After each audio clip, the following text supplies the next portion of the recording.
all that all that to say, there are, as you go down the traditional publishing route, there is $0 spent by the author. And on the self-publishing route, there is a lot of money that has to be spent, that has to be available to you upfront, that you have to lay out. And what you're doing as an imprint who is working to get Black and Brown authors' books published is you are fronting that money for them. You are taking on those costs for them.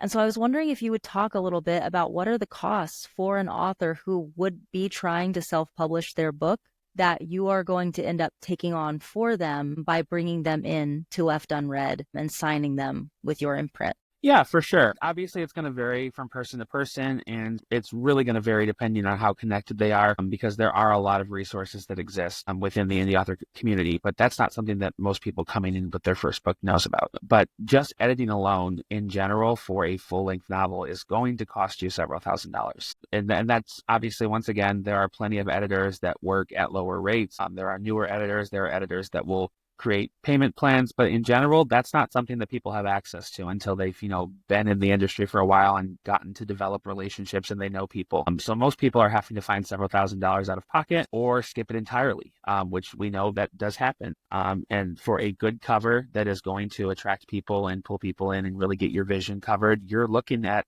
$500 to $1,000, sometimes more than that. I know people who have gone through the entire necessary process and they have spent $1,500 because they found the right editor and they found the right graphic artist who wanted to work with them.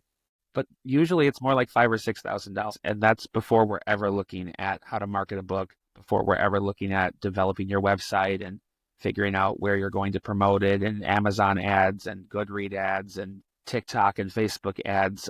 It can get very, very expensive very fast. And while it is absolutely possible to do a lot of marketing organically, that's not the average person's road to success. So it's a very expensive process to develop a thriving career as a self-published author. Having said that, obviously there are many people that do it, and it's a very valid form of publishing. I'm a fan, as we both know. I love self-publishing, and I think some of my favorite books I've ever read have been self-published. But I appreciate you acknowledging that it's very expensive. It's very expensive. It's one of the things that I was most excited about with partnering with Bindery, is that they have a commitment for fighting for those authors.